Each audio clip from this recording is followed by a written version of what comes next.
Welcome to your new home, rookie. And this is just the beginning.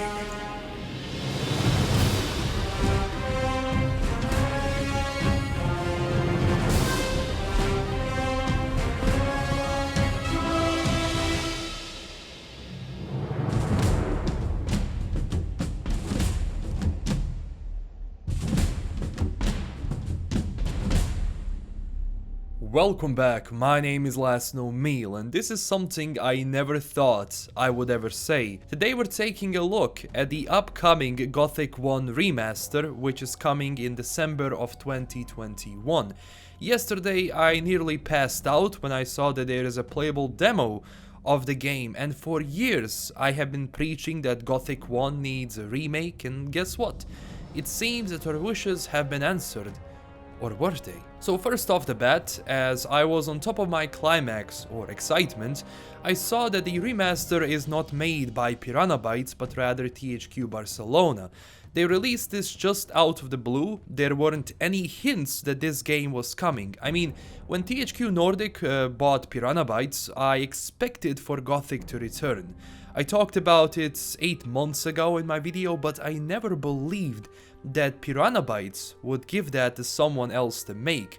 Now keep this in mind, they are working on Helix 2 right now it seems, then this studio is tasked with reimagining the first game of Gothic. And boy, they did reimagine it. You can feel straight away, once you get into it, that it's not from Piranha Bytes.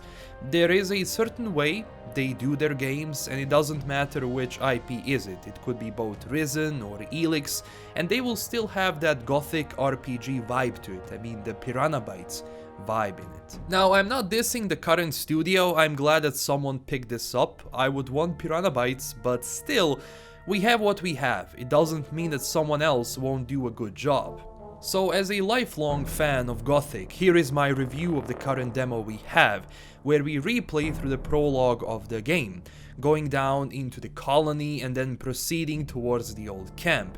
Now the game stops right after you finish the quests in the exchange zone. You don't get close to, the main area, but there is a reason why they released this demo. It's to gather feedback. The state of the game right now is not that good, and I will get into the specifics later, but long story short, they have a good basis in my opinion. It's just that the game needs a lot of time in the oven before it's ready. But still, the game is coming out in 2 years from now. If they said, hey, it's coming next year, I would be really scared for the state of the game, but this is perfect. I cannot describe you how much I want this to succeed. Gothic was my first game I ever played on a PC, and in the first one alone I have more than 400 hours. I explored every inch of the lore, story and the map. So it's understandable that I'm going to be extremely picky with this. But as I said, they seem to be the fans of the game a lot, so maybe they do its justice. Now, Gothic itself is one of the best RPG games ever created in my opinion, and still holds that title today. Even with all the new RPG games that came out, Gothic delivered something in 2001 that was never seen before. The RPG elements of the game, like quest design, story, faction system and decision making, was revolutionary for that time. Even CD Projekt Red took notes from Gothic as they were making The Witcher. But this Gothic feels different. It's not just a graphical update, but rather a whole new redesign, keeping some of the original elements, updating on them and giving you a whole new fighting system. Now, I do understand that this is a demo, so my opinion about the production is only based on what I've seen so far. Right off the bat, we can see the Nameless Hero had a redesign in the looks and the voice. It's not the same voice actor as in Gothic 1, same for Diego and I believe everyone else. I'm not sure if we will have any original voice actors returning, but the new ones, I'm still getting used to them, and I don't know if that's just because this is a demo, but some of the dialogue lines that Diego has, for example, they were not the best. The delivery wasn't that good. Yours, on the other hand, is special. It's red and carries a lacquered seal. It's a scroll intended for mages.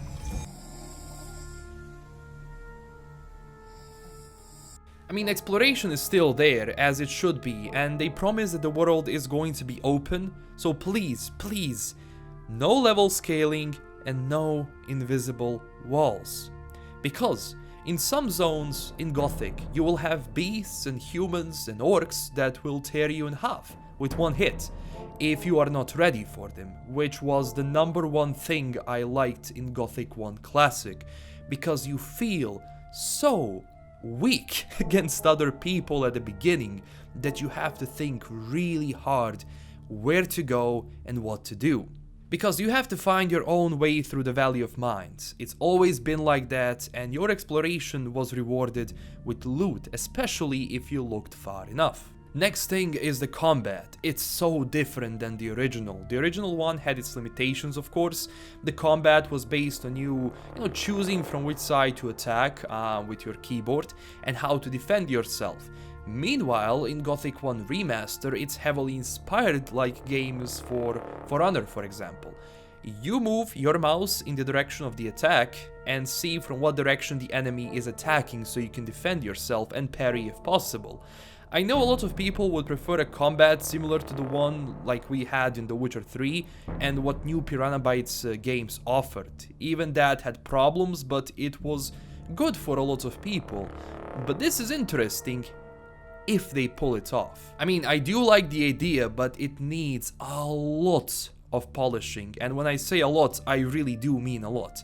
Now, I did take one thing into account. When Nameless Hero arrives into the Valley of Mines, he doesn't know how to fight.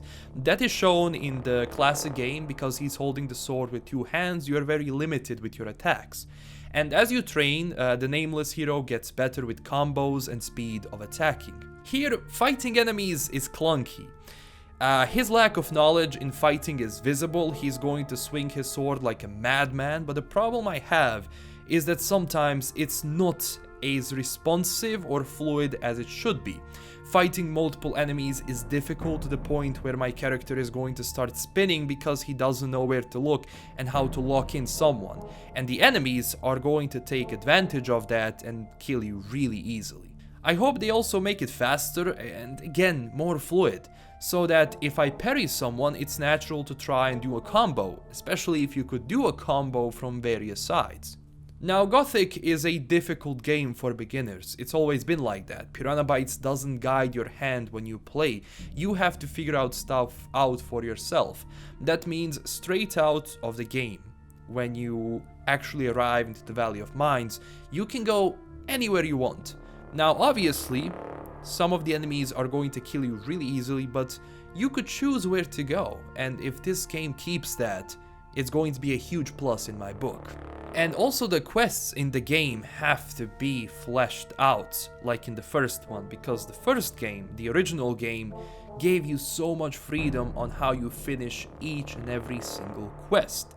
Now, choices have consequences is still there, but there was that "this person will remember this" card that made my eye flinch, and on one hand I understand why they included that. I mean, the first game had that, it just didn't give you the notice, hey, Diego will remember this, etc, etc. But hopefully it's fleshed out like in the previous games. Next up, one thing that bothered me like a lot is the dialogue, especially in the beginning. They have some awkward pauses and it's just too long and repetitive from time to time. Again, I know it's a demo, but just work on this. They also changed the starts a bit. You still go down the familiar path. I mean, look, it's getting somewhere. I never thought I would like a Gothic game from a different studio. Remember when Arcania came out, it was from a different studio, but at that time their previous publisher JoWood gave it to someone else because they had the rights for the IP. I mean, I blame JoWood for everything, for rushing Piranha Bytes to release Gothic 3 before it was ready, and ultimately cursed what could have been one of the best RPG games of all time. I mean, it still is a very good game, but you need a community patch to actually enjoy everything and to remove all the bugs and glitches the game has. Now, I'm not sure why Piranha Bytes gave it. Maybe they just don't want to work on this anymore. They want to focus on Elix 2, and hopefully they got a blessing from Piranha Bytes to do it. Hopefully it wasn't something like a hostile takeover or anything like that. When it comes to remasters, you follow a couple of simple rules. All the good things the game did, keep them. All the bad things the game did, improve on them and see where else you can improve the gameplay, and they did. There are stuff like leaving rotten meat to lure wolves, for example, from the pack and attack them. That was Gothic, trying to figure out stuff on your own. And I think if the game gives you more of these, gameplay elements and, for you to be able to plan your attack and how you finish each and every single mission, how you approach every single enemy is important, because it was important all the way back in 2001. And with all the limitations they had back then, there is no excuse for this game to not improve on that and actually keep the stuff that Piranha Bytes already did and give us a proper remaster. You also get some characters returning like Bloodvin, a guard from the old camp, and Gomez is mentioned a lot. I just wonder if all the quests are going to be the same, especially if they're going to add new things to the map. Now the map is similar, it definitely, you know where you're going if you play the classic game, and it's so much improved. You can see it in the new engine of all the details you have. I just hope that the rest of the game is like that. Now, next thing is the look of the game. I understand why people want this to be darker and grittier. The original game was like that, but also keep in mind, the shading back then wasn't as good as today. They couldn't achieve that level of light and shadows we have with today's technology. But I do agree with people that it's too shiny and bright sometimes. One thing I would do is tone it down a bit. Let cloth behave like cloth, let metal behave like metal, etc. But the game did need some green, colors in it. Piranha Bytes imagined that for their games in the past. They just couldn't achieve what we have today. Next thing, the optimization of the demo sucks, to be honest. On my 1070 and i7 it ran okay, but had a lot of FPS issues, and even when I dropped the settings, it's the same. So that needs to be worked on like crazy. The game is developed in Unreal Engine 4, so they can really create beautiful worlds here, and hopefully optimize it so that when it comes out, it's as fluid and it looks good. But please, THQ, if you are watching this, don't make the game easier. Don't simply copy things from different games. There is a reason why Gothic is still great, and because of those gameplay elements. Just update everything else, but keep the game as it is. Keep the core feeling as it is. Otherwise, the fan base is gonna be pissed. I mean, if you manage to achieve this and polish what you have right now, but keeping all of the elements we know, you will have an absolute bullseye with this, and it's going to pay off. And I'm honestly really glad that this is being done. It's a great day to be a Gothic fan. Now, I will make more videos on this, you can be certain of that, but tell me what you think about Gothic, and did you play the demo? Also smash that like and subscribe button. I'm planning to do a ton of Gothic content in the future, including lore, news and tips videos. Join our Twitter and Discord if you want to continue the discussion there, and as always, stay classy everyone, and may Innos be with you. Bye bye.